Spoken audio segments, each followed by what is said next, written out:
días, es un gusto recibirles con las primeras noticias de TV Ciudad en esta jornada de miércoles con 15 grados de temperatura. Saludo cordial a quienes nos siguen por Uniradio, la radio de la Universidad de la República, 107.7 de FM, por señal abierta, 6.1, por tvciudad.uy y también por YouTube. Como siempre decimos, no hay excusas para no seguir estas ediciones de MBD Noticias. Vamos a repasar rápidamente el pronóstico del tiempo que nos brinda el Instituto Uruguayo de Meteorología en una jornada que, bueno, va a aumentar, es similar a la de ayer, va a aumentar un poquito la temperatura sobre el mediodía, va a llegar a 19 grados, esto es para el área metropolitana y Montevideo. La mínima ya la superamos y el cielo estará algo nuboso con periodos de claro. Mañana será una jornada similar con temperaturas, la mínima 12 grados, la máxima de 21, un poquito más cálido, pero seguirán volando las pelusas de los plátanos por aquí. El cielo estará algo nuboso también en Montevideo. ¿Cómo llegaremos al viernes? El viernes similar, 12 y 20 grados, las temperaturas extremas sin perspectiva de lluvias. El cielo seguirá algo nuboso con periodos de soleado según el pronóstico de Inumet. Muchos temas tenemos para compartir con ustedes hasta las 9 de la mañana, varios de ellos que tienen que ver con esta campaña política que estamos inmersos y algunos de los temas que están atravesando la campaña. Investigación de la unidad de Río de Janeiro. Vean ustedes, señala que las estrategias para la reducción de homicidios es la limitación en el porte de armas, la restricción de la venta de alcohol y el patrullaje en las zonas de alta incidencia de asesinatos. Lo que presentaron son las medidas mejor evaluadas para combatir estos delitos y bueno, vamos a desarrollarlo más adelante. Vamos a hablar también del candidato presidencial del Frente Amplio, Yamandu Orsi, quien llamó a buscar acuerdos sobre educación y seguridad a través del diálogo, una de las propuestas que presentó en la jornada de ayer. Finalmente se supo la fecha que se va a otorgar, que el Poder Ejecutivo otorga la cadena nacional para quienes defienden la iniciativa de reforma previsional. Esto será el lunes próximo a las 6 de la tarde. Se emitirá el mensaje de la campaña del sí para el plebiscito previsional y según publica la URSEC, la duración aproximada será de 10 minutos y Canal 4 se encargará de la emisión de esta cadena nacional a favor del sí a la reforma previsional. La Comisión de Vecinos en Defensa del Arroyo del Potrero en Maldonado va a imponer acciones judiciales para frenar la privatización del curso de agua que se está generando por la construcción de un barrio privado en la zona. También vamos a estar profundizando este tema. Y también vamos a estar hablando de transporte. Esto será a partir de las 8:30 de la mañana porque en las últimas horas se presentó un proyecto de transformación de la movilidad en Montevideo y el área metropolitana por el CIMBA, el Centro de Investigación, para trabajar sobre todo, acelerar la circulación, reducir los tiempos de traslados. Bueno, vamos a estar hablando con el economista Gonzalo Márquez sobre las 8:30 de la mañana para hablar, bueno, de cómo se va a intervenir o cómo se podría intervenir 18 de julio y las principales avenidas para reducir en 50%, escuchen bien, el tiempo de traslado, por ejemplo, de Ciudad Vieja a Tres Cruces, inclusive hasta El Pinar. Así que, bueno, esto será 8:30 de la mañana. Ahora, momento de abrir la ventana hacia las calles de Montevideo para con datos del Centro de Gestión de Movilidad, ver por dónde circular, por dónde no. @IMTránsito, @MBDTransporte para seguir en tiempo real cualquier cambio en la circulación. Les dejamos algunos adelantos con esa hermosa mirada de la Rambla.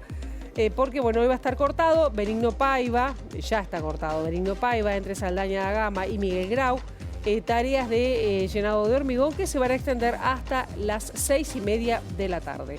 Hasta las 4 de la tarde va a estar cortado Minas entre Guayabos y Rodó, también por llenado de hormigón, Olmedo entre Cerrato y Manuel Arrotea, hasta las 6 de la tarde por una filmación. Juan Carlos Gómez y Rincón, el corte será a partir de las 11 hasta las 23 por inauguración de fachada del Museo Figari. Vaya también la invitación.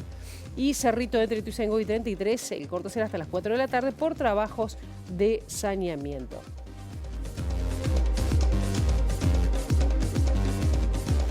Y seguimos con algunas repercusiones de la interpelación al ministro del Interior en las últimas horas. El que habló fue el comisionado parlamentario para el sistema carcelario, Juan Miguel Petit, que dijo que la interpelación, lo que ocurrió en esas 10 horas de trabajo en el Parlamento, sentó buena base de trabajo y acuerdos en distintos aspectos para mejorar en el sistema carcelario. Queda un sedimento de algo así como una agenda común o donde hay sintonías que después al partido, los partidos que le toquen realizar el gobierno que viene, podrán énfasis en distintas cosas, pero básicamente las medidas alternativas, salud mental, tratamiento de adicciones, seguimiento postpenitenciario, políticas sociales, descentralizar el Instituto Nacional de Rehabilitación, fortalecerlo institucionalmente, que cubra todas las cárceles en salud. Bueno, se podrá ponerle más o menos recursos, más o menos énfasis a algún punto, pero es una base común y eso es una novedad importantísima. Y surgió de la dialéctica del debate político entre gobierno y oposición.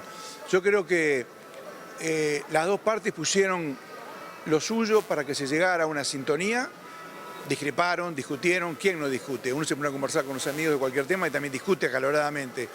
Yo creo que fue una página política muy interesante. Y el senador suplente del Frente Amplio, Diego Olivera, quien además es uno de los referentes en materia de seguridad del sector sereñistas del Frente Amplio, se refirió a los allanamientos nocturnos y dijo que su aplicación o su impulso responde a una mirada punitivista que se está extendiendo en la región y que para el legislador además estas medidas aparentemente duras como estas no tienen ninguna evidencia de respaldo y anunció la intención de una reforma del régimen de justicia penal. Lo que sí nosotros queremos reformar es el régimen de justicia penal, que ha sido realmente manoseado por el sistema político. O sea, nosotros del 95 en adelante, esto te lo dicen los principales referentes de la Academia en Derecho Penal, ha habido un desorden en la imposición de legislación, de nuevas medidas, de figuras penales, de endurecimiento de penas, de recorte de mecanismos alternativos a la privación de libertad. La ley de urgente consideración es eso, pero de una manera cristalina, ¿no? El hecho, por ejemplo, de haber barrido con la suspensión condicional del proceso, que es una herramienta que le permitía a la justicia, en el marco de una imputación penal por delitos leves, si la persona firmaba un acuerdo judicial y supervisado por la justicia para la realización de un tratamiento por adicciones, por ejemplo, mantener en suspenso la imputación de una condena de privación de libertad. Ese elemento fue barrido y por algo pasamos en 3 años y algo, de 11.000 privados de libertad a 16.000. O sea, nosotros queremos recuperar la racionalidad del sistema penal, del sistema de justicia, que permita en un plazo aliviar la prisionización. Es decir, que nosotros hemos diseñado de una manera desordenada un sistema penal que coloca a la cárcel casi que como la única respuesta. Y bien, ustedes de alguna manera seguimos en tema porque un grupo de expertos de la Universidad de Río de Janeiro hizo una evaluación de los distintos programas para prevenir los homicidios en América Latina y el Caribe. Y alguna de las medidas o de las estrategias que han sido mejor evaluadas, que se han aplicado en la región, se centraron en limitar el porte de armas, restringir la venta de alcohol y patrullar las zonas donde ocurren más crímenes. El colectivo hizo su tarea basándose en la premisa que la muerte violenta o que las muertes violentas son evitables. El Laboratorio de Análisis de la Violencia de la Universidad del Estado de Río de Janeiro presentó este martes un estudio que por primera vez sistematiza lo que funciona y lo que no para reducir los homicidios en América Latina y el Caribe. Los investigadores Ignacio Cano, español radicado en Brasil, Emiliano Rogido, uruguayo, y Dorian Borges, brasilero, evaluaron los estudios de impacto de 39 programas que se aplicaron en la región con el objetivo de reducir los homicidios. Antes de calificar el éxito de estos programas, identificaron que las evaluaciones que los países que implementaron las políticas realizaron tenían distintas dificultades para valorar correctamente el desempeño de los programas, por lo que esto fue la primera conclusión. En muchos casos se implementan programas con el objetivo de reducir los homicidios, pero luego no se sabe con certeza si funcionan o no. Solo el 20% de las medidas fueron evaluadas de manera rigurosa. Dentro de las que sí ofrecían información valiosa en cuanto a su impacto en los homicidios, solo 3 se evaluaron como exitosas en sus objetivos: la limitación del porte de armas, la restricción a la venta de alcohol y el patrullaje en las zonas de alta incidencia de homicidios. En el otro extremo, 2 medidas fueron evaluadas como contraproducentes, es decir, empeoran los índices de homicidios, y son el patrullaje del ejército y el descabezamiento de los grupos criminales. Además, existen 7 programas que son prometedores, 9 que no arrojan resultados concluyentes y 2 que no funcionan. El candidato presidencial por el Frente Amplio, Yamandu Orsi, llamó a buscar acuerdos en materia de seguridad y de educación. Y en este último aspecto, además, dijo que los docentes deberían ser contemplados como parte de este gran acuerdo. ¿Hay alguna parte del sistema político que pueda oponerse o estar en contra de la extensión del tiempo pedagógico? ¿Hay algún sector de la política que pueda, por ejemplo, rechazar la idea de la universalización de la educación inicial de los 3 años en adelante? ¿Alguien puede estar en contra de una coordinación mucho más eficiente con las agencias internacionales en temas de seguridad y narcotráfico? ¿Alguien o algún sector político de nuestro país puede estar en contra de avanzar en tecnología y llegar a las 20.000 cámaras de videovigilancia como nos hemos planteado? Orsi fue el orador central de un almuerzo de la Asociación de Dirigentes de Marketing. En la mesa estuvo acompañado de la candidata a vicepresidenta Carolina Cose, del senador y jefe de campaña Alejandro Sánchez y del economista Gabriel Odone. Centró su disertación en el contexto internacional, su incidencia y el rol de Uruguay en el mismo, y en ese sentido afirmó que el Mercosur es un piso del que partir, pero no suficiente. En las respuestas habló de diferentes temas de actualidad, como la reforma de la seguridad social realizada por este gobierno y el precio de los combustibles. Dijo que en campaña electoral se comparan propuestas y trayectorias y las coincidencias a veces quedan en un segundo plano, pero enfatizó que irá por un terreno de propuestas sin descalificaciones, como se cae muchas veces en la campaña. La ex vicepresidenta de la República, Lucía Topolansky, señaló que Orsi tiene una mirada internacional. Además, se refirió a la salud de su esposo, el expresidente José Mujica. Dijo que se viene recuperando lentamente y que además sigue atentamente todo lo que tiene que ver con el tema electoral y político de nuestro país. Viene avanzando pasitos de tortuga, diríamos. Yo no soy médico, pero lo que estamos todo el día con él, notamos esos avances, pero no son avances espectaculares. Y por ese camino va a ir saliendo. ¿Cuánto tiempo le va a llevar? No sé. ¿Su ánimo? El ánimo está bien porque él tiene que dar una batalla y la está dando. Y está siguiendo también lo que pasa en la realidad, y a veces también se calienta, lo cual es un buen síntoma de estar en la realidad. Y trata de estar lo más en las cosas que suceden posible. ¿Habla seguido con Orsi? ¿Cómo? ¿Habla seguido con Sí, Orsi? nosotros estamos en contacto diario con los compañeros, pero no es lo mismo que a uno le envíen un videíto, todo lo que pasó en una actividad, que estar metido en una actividad y sentir el clima. Y Topolansky dijo que el candidato presidencial por el Partido Nacional, Álvaro Delgado, intenta llevar agua para su molino cuando dice que el 27 de octubre la ciudadanía votará mayoritariamente a los partidos de la coalición de gobierno. La ex vicepresidenta afirmó ser optimista con respecto a la votación que tendrá el Frente Amplio en las elecciones nacionales y aseguró que la renovación de la dirigencia política hace que el actual proceso electoral sea distinto a los anteriores. Yo he estado out del clima electoral y de la elección, estoy mirando desde un balcón, así que no soy la más indicada para dar una opinión, pero veo que es un proceso electoral un poco peculiar, distinto, con muchísimas caras nuevas, hay renovación, yo diría que prácticamente en todos los partidos. Y hay renovación en la sociedad y hay actores nuevos las redes sociales, todo un mundo de comunicación que no existía y todo eso da otras realidades. Obviamente que cada uno va a interpretar como le convenga el agua para su molino. Yo soy optimista, creo en las fortalezas del Frente Amplio y recuerdo muy bien, anoche estaba escuchando a algunos candidatos y recordaba aquello. La elección pasada la única palabrita que había era alternancia. Ahora la única palabrita que repiten algunos es continuidad.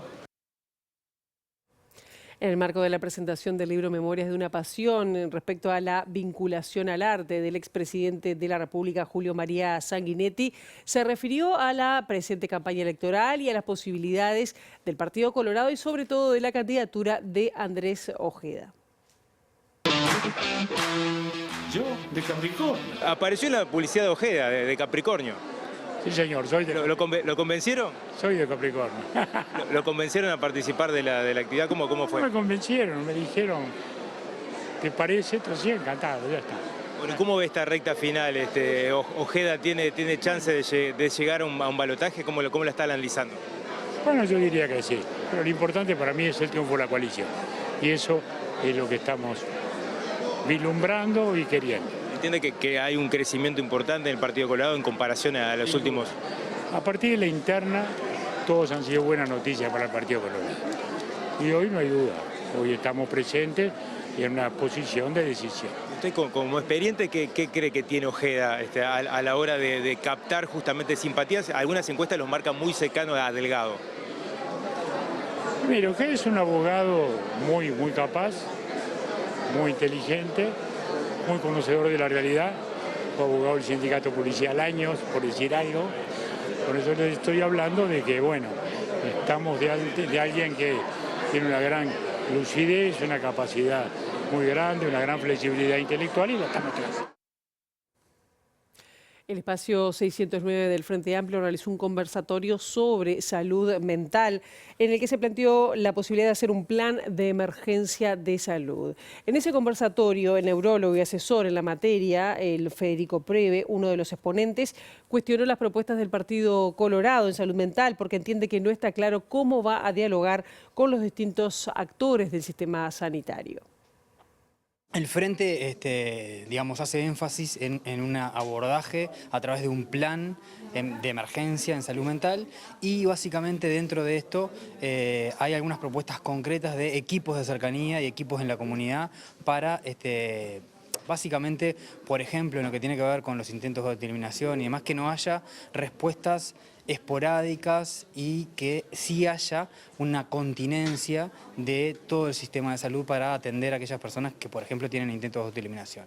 Entonces esto da la posibilidad de mantener la continuidad asistencial y para esto hay que generar cambios en los modelos de trabajo en equipo, trabajos en la comunidad, en la cercanía y resolver muchos de estos problemas, no solamente con equipos médicos, porque tenemos un plantel de psiquiatras adecuado, sino que incorporar en estos equipos de cercanía y de comunidad licenciados en psicología, licenciados en enfermería, agentes comunitarios, la participación social es muy importante.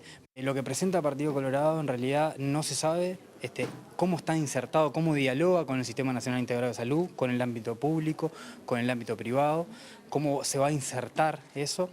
Segundo, promueve centros, en 25 centros, separa lo que tiene que ver la salud con la salud mental, separa lo que tiene que ver con las adicciones a uso problemático con la salud mental y no está basado en el modelo de la Ley de Salud Mental del 2017 que fue votada por todos los partidos, con un modelo allí que propone la desinstitucionalización y que propone el abordaje comunitario. No habla del primer nivel de atención, de la continuidad, de la cercanía y de los modelos comunitarios. Por lo tanto, nos parece que es una buena intención, pero parece más un plan de marketing que un plan de salud mental. Ahora vamos a hablar de algunos números respecto a las iniciativas que se van a plebiscitar el 27 de octubre. En la jornada de ayer, Equipos Consultores publicó que sobre el plebiscito de la seguridad social impulsado por el PIT-CNT genera opiniones divididas, pero de saldo negativo. El plebiscito para habilitar los allanamientos nocturnos, a pesar de caer, tiene un apoyo de 6 de cada 10 personas. La iniciativa de reforma social de la seguridad social mantiene alta desinformación en el electorado, según Equipos Consultores, y más de 1 de cada 5 uruguayos, es decir, un 22%, no escuchó hablar que el 27 de octubre se va a realizar un plebiscito sobre temáticas vinculadas a la seguridad social. Además, otro 36% escuchó hablar del plebiscito, pero siente que no tiene una idea clara del tema. Los niveles de información sobre el plebiscito de seguridad social aumentaron respecto a los meses previos, pero aún persiste un déficit informativo relativamente importante. Vayamos al otro, allanamientos nocturnos con un apoyo alto, dice Equipos, pero cayendo. El apoyo al plebiscito para habilitar los allanamientos nocturnos muestra una estructura de apoyos completamente diferente al de la seguridad social, aunque similar tendencia a la baja. La mayoría de la población, esto es 60%, continúa afirmando que está a favor de la iniciativa, pero este apoyo ha perdido 9 puntos en el último trimestre. Por su parte, en los integrantes de la campaña que apoya el plebiscito de reforma previsional, son optimistas con respecto al resultado. El jueves 24 habrá un acto de cierre en un contexto que, según dicen, hay fuerte respaldo de la población. Nos sorprendió para mejor porque estamos teniendo entre 4 y 5 charlas cada uno diariamente. Hemos sido convocados por bastantes medios, algo que cuando en la juntada de firmas no se dio. Y ahora lo que se está organizando es el cierre para el 24 en la tardecita. Todavía estamos por definir el lugar y el horario, pero el cierre de la campaña con un acto donde podamos juntarnos todos. Pero nosotros creemos que esto lleva a un triunfo y creemos que también por eso han salido tantos actores detractores, incluso la conferencia que dio el presidente violando la Constitución, porque él no puede hacer campaña electoral y el plebiscito es electoral. Es justamente porque están viendo que la gente está reaccionando. Es muy difícil que el pueblo no vote algo a favor suyo. La única forma de convencerlo es generando el terror que justamente están generando con sus declaraciones.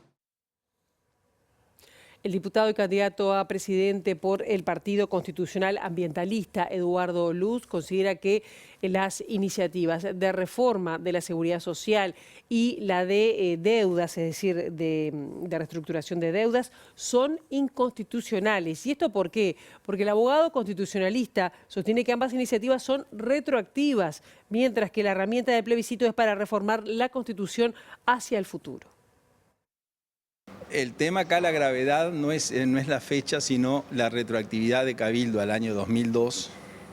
Si se aprueba, se vuelve hacia atrás al 2002. Y la del PIT-CNT a la década del 90.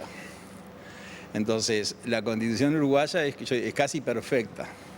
Cuando el Parlamento aprueba una ley y la ciudadanía no está de acuerdo, tiene el recurso de referéndum para que dentro del año cuestione la ley. Si no lo presenta, quedó, y si lo presenta y el referéndum es rechazado, la ley quedó convalidada. El plebiscito es para reformar una constitución hacia el futuro. Los 24 plebiscitos que hubo en el Uruguay, desde 1918, hubo uno que tenía carácter retroactivo, que fue el de la ley de caducidad del presidente Mujica en el 2010, que también era inconstitucional. Pero como no se aprobó, quedó diluido ahí el tema. El tema acá es que lo que va a suceder con el plebiscito del PIT-CNT es que todo un sistema de propiedad se derrumba, porque el ahorro es propiedad de los ahorristas, del 1,5 millones de uruguayos. Entonces este plebiscito es exactamente lo mismo que alguien presentar un proyecto de reforma diciendo que desaparece la propiedad privada o que se elimina la institución del matrimonio, por ejemplo. Bueno, si el pueblo está de acuerdo, se va al plebiscito y a partir de que se apruebe no habrá más propiedad privada ni habrá más matrimonios. Pero si se presenta retroactivo, ponerle al año 90, todo el mundo que estaba casado quedó divorciado. Bien, y vamos ahora bueno, seguimos en tema respecto a que se conoció que el lunes a las 6 de la tarde se va a emitir el mensaje a favor del plebiscito de la iniciativa a favor de la reforma constitucional en cadena nacional. Así lo establece una resolución publicada y firmada por el presidente Luis Lacalle Pou, en la que se autoriza la transmisión simultánea solicitada. El documento establece que la cadena nacional tendrá el objetivo de transmitir a la ciudadanía información sobre la consulta popular que se realizará el próximo 27 de octubre junto a las elecciones nacionales. Consta en la resolución que el trámite fue gestionado por Marcelo Abdala, presidente del PIT-CNT, en representación de la Comisión Nacional Afirma Tus Derechos, apelando al artículo 94 de la Ley 19.307 que regula las cadenas oficiales. Según la publica la Unidad Reguladora de Servicios de Comunicación, la duración aproximada deberá ser de 10 minutos y Canal 4 se encargará de la emisión. Desde la central sindical confirmaron a MBD Noticias que aún no está definido el orador u oradora y que la elaboración del guión está en proceso. Por otra parte, aún no se conoce la fecha de la cadena nacional para la campaña del sí para el plebiscito que plantea la habilitación de allanamientos nocturnos en hogares, que también fue solicitada al Poder Ejecutivo.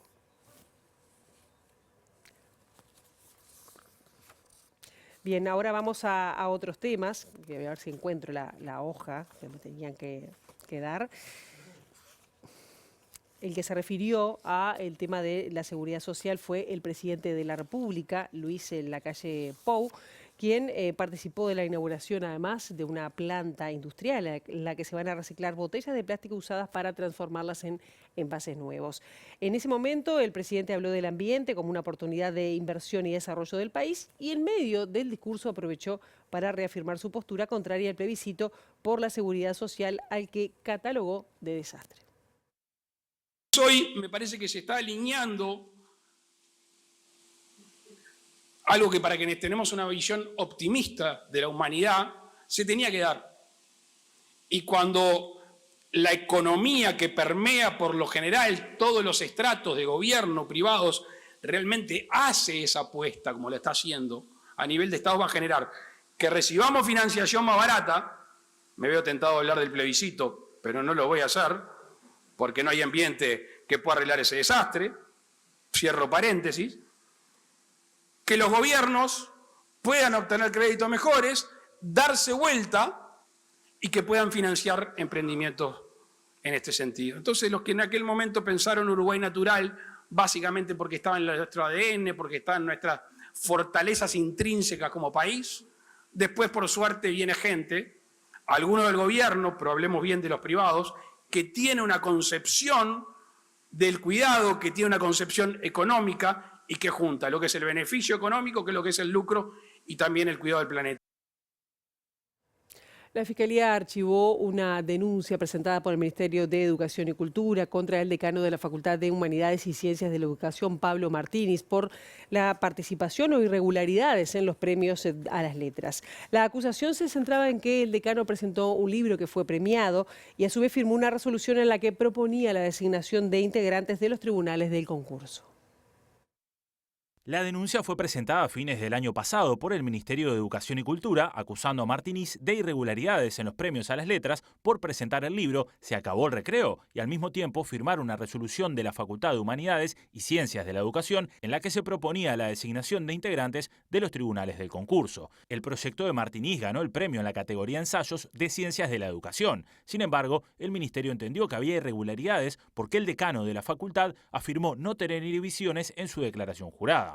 A través de una carta que publicó el decano, se hizo público el archivo de la causa, que fue el 1 de julio de este año. La misma, a la que accedió la diaria, relató que Martínez fue citado a declarar en calidad de indagado en abril de este año y dio detalles de las acciones que llevó adelante durante todo el proceso de designación de tribunales y presentación de la obra de la que es coautor. Según cuenta en la carta, la resolución de la fiscal que archivó el caso da cuenta de que el actuar del imputado no puede revelar la existencia de un actuar doloso y asimismo por carencia de lesividad de la conducta. Ahora hacemos una brevísima pausa. A la vuelta de la misma vamos a estar hablando con el economista Gonzalo Márquez sobre este proyecto de transformación de movilidad y del transporte en el área metropolitana de Montevideo. Ya venimos.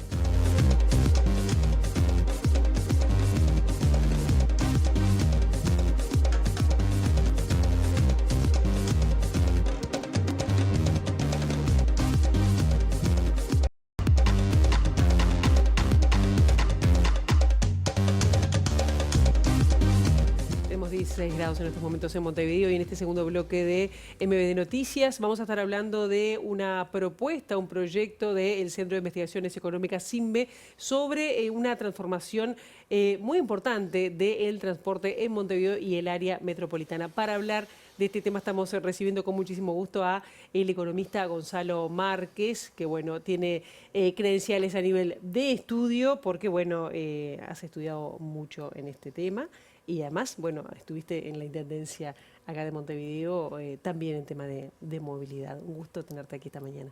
Un gusto, Pilar. Muchas gracias y hace unos cuantos años que estamos en estos temas. Sí, viniste en diciembre para, bueno, contar que estaba ya cerrado todo lo que tiene que ver con el diagnóstico de, bueno, cuáles eran los puntos calientes, ¿no?, de el sistema de transporte en Montevideo.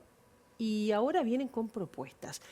¿Cuáles dirías que son las principales propuestas para hacer más ágil, más rápido el transporte en Montevideo?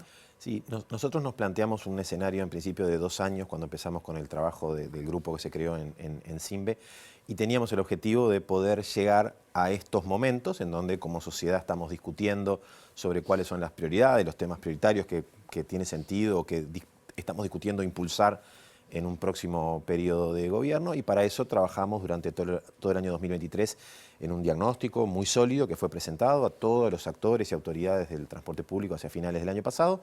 De allí surgieron los lineamientos que debía seguir un proceso de transformación desde nuestro punto de vista para poder obtener los resultados que se requieren para que el transporte público retome su lugar vertebrador de la movilidad en la ciudad, o sea, una modalidad que sea preferida por las personas para moverse en el territorio metropolitano. Esto es otra de las claves.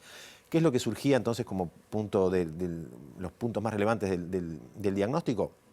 Primero, el declive del transporte público como un proceso estructural que solamente puede pensarse en cambiarse con una propuesta integral de actuaciones.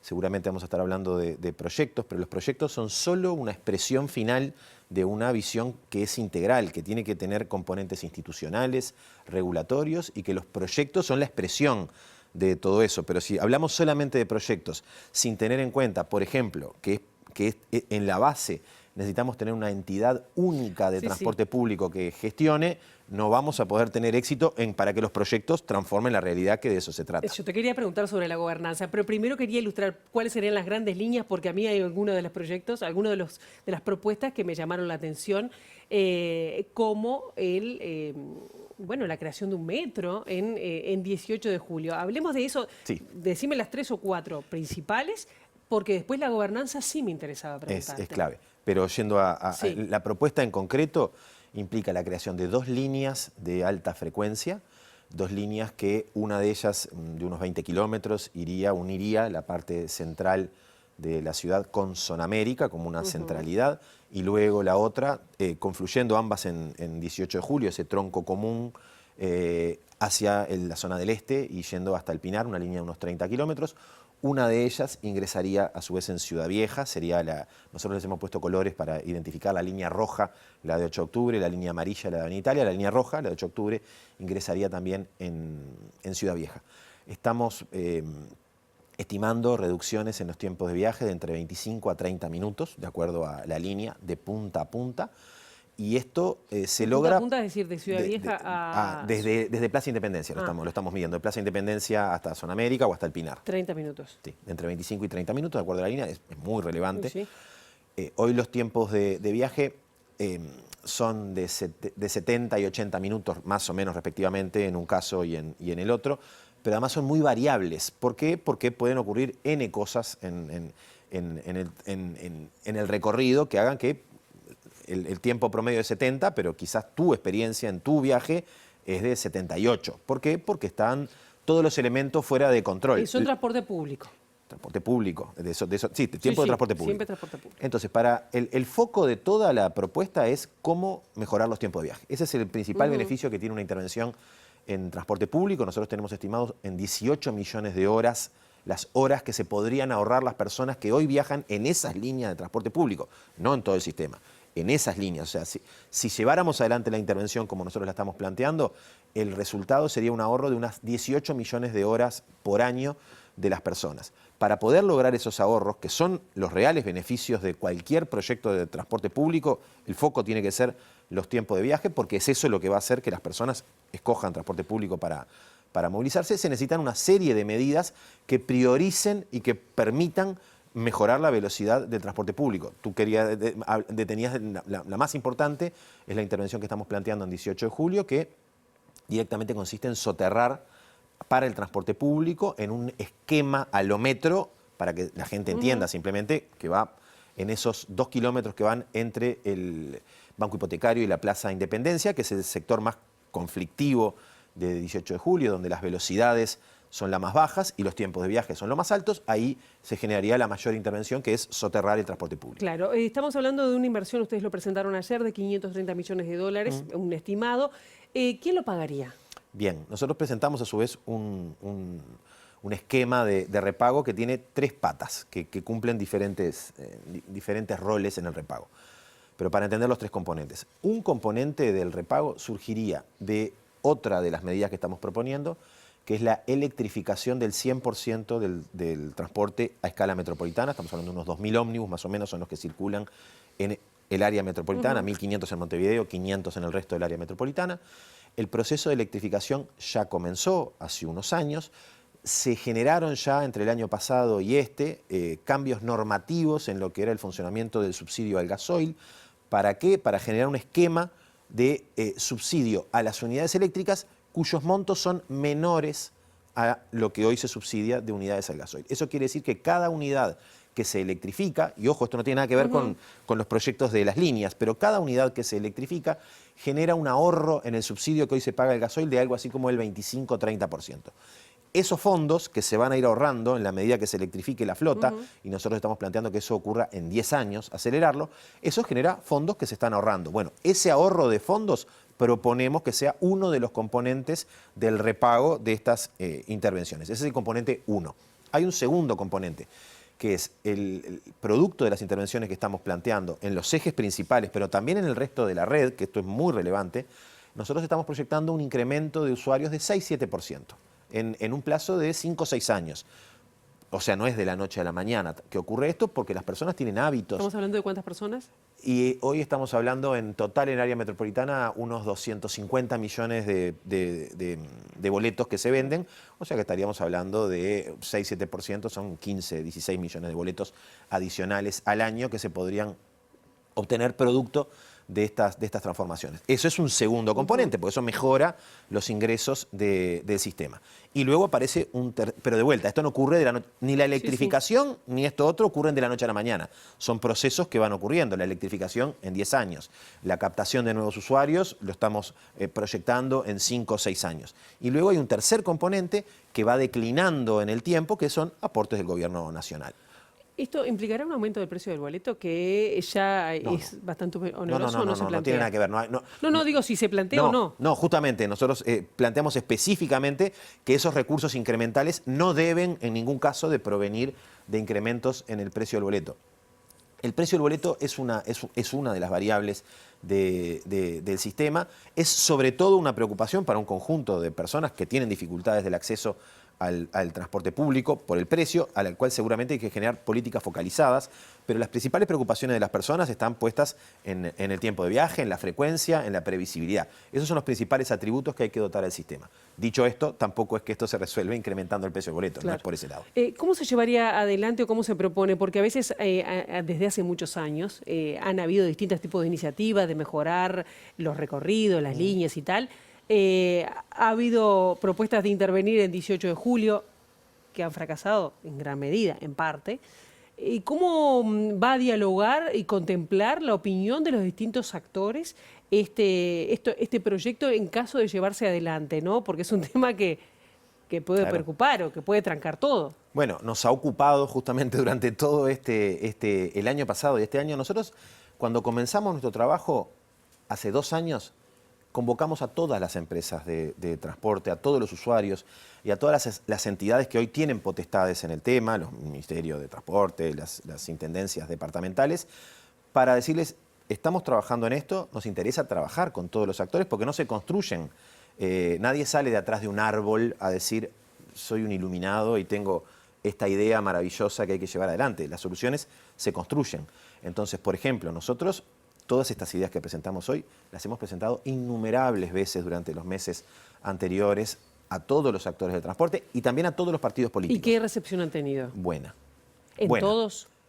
Sí, podríamos decir que sí. Ahora, lo que estamos presentando es como un mapa de hacia dónde tenemos que ir. O sea, estamos de acuerdo en los lineamientos generales. Nosotros no hemos encontrado hasta ahora ninguna voz que diga, no, mira, esto es una línea roja y acá veo un problema que es insalvable. Una cortita porque ya tenemos que cerrar, pero esto va a depender, pienso, futuro, que estamos además en un marco de elecciones, de la voluntad de la Intendencia de Montevideo, de la Intendencia de Canelones o del Gobierno Nacional. De todos ellos. Nosotros, te decía, nos reunimos también con los gobiernos departamentales, con el de Montevideo, con el de Canelones y con el de San José, porque la propuesta de área, poca cosa. La propuesta de área metropolitana son esos tres actores, junto con el Gobierno Nacional. A ver, hay una precondición de todo esto, que es la generación de un acuerdo político, Gobierno Nacional y esos tres gobiernos departamentales. A partir de ahí se construye todo el resto, pero eso es lo básico, o sea que hay que construir ese acuerdo. De vuelta, en lo que han sido todos nuestros diálogos previos, entendemos que hay un entendimiento de que estamos frente a un tipo de problema que si no podemos dar una solución institucional del tipo que estamos planteando, no vamos a poder encontrar soluciones. Gonzalo Márquez, muchísimas gracias por estos minutos y ojalá se puedan dar algunos pasos. Muchas gracias a ti. Nosotros ahora vamos a tomar contacto con nuestro compañero Eduardo Delgado, que está en Exteriores, con información. Delgado, bienvenido Eduardo, ¿cómo estás? Un gusto saludarte, Pilar, muy buenos días. En 1920, en octubre, pero justamente de ese año, se fundaba el 13º Club del Fútbol Uruguayo. Estamos hablando de Bellavista, con una historia muy larga y muy importante dentro del fútbol uruguayo, que incluye un campeonato uruguayo, varios campeonatos de la segunda divisional, participaciones en Copa Libertadores y que actualmente milita en la primera divisional amateur, conocida históricamente como la C. Estos festejos fueron empañados por un duro hecho que les ocurrió esta semana, que es el robo de mucha utilería del club, lo que afecta, bueno, la posibilidad de competir de esta histórica institución. Y estoy con Gastón Añón, gerente de Bellavista, para conocer, Gastón, primero, bueno, ¿qué fue lo que ocurrió? ¿Con qué se encontraron? Si no entiendo mal, creo que fue el martes de esta semana, ¿no? Sí, muy buenos días. Sí, fue ayer, en el día de ayer, a las 6 de la mañana, cuando abrimos el club. La utilería se encontró abierta y faltando muchos zapatos y mucha indumentaria de entrenamiento que ya estaba pronta para empezar a entrenar, ¿no? Fue ayer a las 6 de la mañana cuando nos encontramos con el suceso. ¿Y qué implica esto para el funcionamiento de una institución como Bellavista? Y bueno, implica muchísimo, la verdad, los futbolistas perdieron todos los zapatos, ayer el entrenamiento tuvo que ser suspendido y después lo que pasa para adelante, ¿no? Tenemos que competir el fin de semana y no teníamos zapatos ni indumentaria para entrenar, ¿no? Entonces, la verdad, todo sacrificio, los futbolistas, el club, y fue un suceso, la verdad, feo en el momento, que por suerte con la predisposición de los muchachos, del cuerpo técnico y bueno, y ayudas que tuvimos externas, la vamos apañando. Y hablando de ayudas externas, contame un poco, algunos clubes, inclusive jugadores de la selección, ya han hecho alguna gestión y se han solidarizado de alguna manera. Sí, tal cual. Se hicieron gestiones. Ayer, primero que nada, el club, para los que quedaron con absolutamente nada, se les brindó zapatos, se les fue a comprar zapatos y bueno, no sabiendo la movida que podía haber y las repercusiones que tuvo después, a corto plazo lo solucionamos de esa manera. Después, Nacional, hoy nos llegaron 21 par de zapatos, que la verdad era urgido para poder entrenar hoy, ¿no? Se hizo gestiones con la selección ayer, se habló con Jorge Giordano, con Minguta, el utilero de la selección y bueno, después de los partidos eliminatorios vendría también otra ayuda de parte de la selección que es muy importante y así mismo otros equipos lo están haciendo, están recolectando para poder brindarles zapatos y materiales para los futbolistas para poder entrenar, ¿no? Contarles un poquito justamente las personas que estén mirando, bueno, cómo pueden colaborar con la institución en este difícil momento. Bueno, bien, en la página del club hay un comunicado en el cual relaciona los sucesos que pasaron y hay página para aportar por Mercado Libre, y bueno, todo lo que se pueda aportar sirve, ¿no? Para este duro momento, pues no solo zapatos, sino ropa de entrenamiento, ropa de abrigo, un montón de cosas que quedamos, la verdad, con la ropa que tenemos hoy, que tenemos bastante salteado, que hasta de juveniles es. Gastón, muchas gracias por estos minutos y bueno, lo mejor para lo que se viene. Muchas gracias. Por favor. Pilar, como decíamos, entonces Club Bellavista está echando una mano. En la página del club tienen la información para poder colaborar quienes así puedan. El sábado tienen partido con Tabasáñez, así que bueno, también invitados a ver a este histórico club del fútbol uruguayo. Muchísimas gracias, Eduardo. Entonces estemos atentos a colaborar.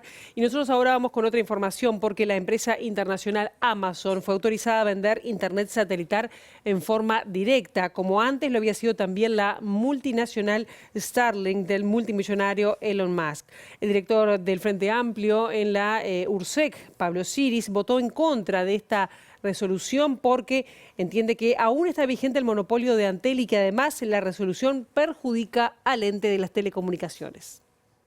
Nosotros entendemos que hay un uso incorrecto de la normativa que permite a la URSEC autorizar las licencias a servicios satelitales de transmisión de datos, porque esos servicios de transmisión de datos que estaban previstos originalmente eran para pequeños paquetes de datos, por ejemplo, para la localización a través de sistemas de BPS y no para la transmisión de datos de Internet. Esos son los dos elementos desde el punto de vista jurídico, administrativo, más importantes. Ahora bien, lo otro que entendemos es que todas estas decisiones que se están tomando desde hace ya un buen tiempo en la medida de liberalizar los servicios de telecomunicaciones, en lo que desemboca, en lo que concluyen, es en una situación en la que Antel está siendo cada vez más perjudicada y es la empresa en la que invertimos todas y todos los uruguayos a través de nuestros impuestos, de las tarifas telefónicas, pero además es una empresa que contribuye con rentas generales, con el desarrollo de la economía nacional, es la principal empresa de innovación del país, una de las principales del continente, genera trabajo, te genera investigación, genera desarrollo, genera fuentes de empleo, como les decía antes, y en cambio estas otras empresas más bien pretenden o buscan utilizar las infraestructuras de Antel y por lo tanto utilizar esa infraestructura que todas y todos los uruguayos generamos.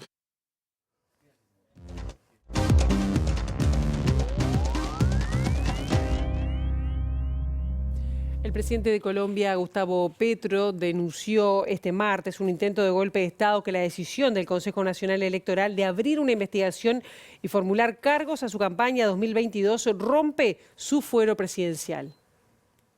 Hoy se ha roto el fuero integral del presidente de la República de Colombia, que defiende la Constitución. Hoy se ha dado el primer paso de un golpe de Estado contra mí, como presidente constitucional, elegido democráticamente por el voto popular por más de 11 millones de ciudadanos. De concretarse este acto representaría la mayor afrenta a nuestra democracia en la historia del país. El Consejo Nacional Electoral, un organismo administrativo, infiltrado por los mismos politiqueros que han gobernado durante décadas nuestro país, ha formulado cargos en mi contra. Esto viola claramente nuestra Constitución y mi fuero. Lo ocurrido hoy pone en peligro la institucionalidad que represento. Nos vamos a otra región del mundo porque Rusia y los países que integran la comunidad postsoviética de estados independientes llamaron este martes a una declaración conjunta para evitar el resurgimiento del nazismo y del militarismo y el estallido de una nueva guerra mundial. Rusia y los países que integran la postsoviética comunidad de estados independientes llamaron este martes en una declaración conjunta a evitar el resurgimiento del nazismo y el militarismo y el estallido de una nueva guerra mundial. El líder ruso, Vladimir Putin, presidió el acto en el que los mandatarios aseguraron que es su deber común defender la causa justa por la que lucharon aquellos que derrotaron a Alemania en la Gran Guerra Patria y combatir cualquier manifestación de neonazismo en la actualidad. La declaración subraya que el exterminio de la población civil de la URSS a manos de los alemanes y sus colaboradores durante la contienda mundial debe ser considerado un genocidio de los pueblos de la Unión Soviética. Además, condenaron firmemente los deseos de justificar a los auténticos culpables de la Segunda Guerra Mundial, rehabilitar a los cómplices de los verdugos nazis y a aquellos que cometieron crímenes contra la humanidad y minimizar el papel de los pueblos soviéticos en la derrota del nazismo. Hasta que llegamos con esta primera edición, ahora quedan en compañía de Ciudad Viva. La actualización informativa será a las 13 y a las 18:55. Nosotros nos vemos mañana bien tempranito a las 8 en punto con las primeras noticias de TV Ciudad. Pasen ustedes muy bien y buena jornada, ¿eh?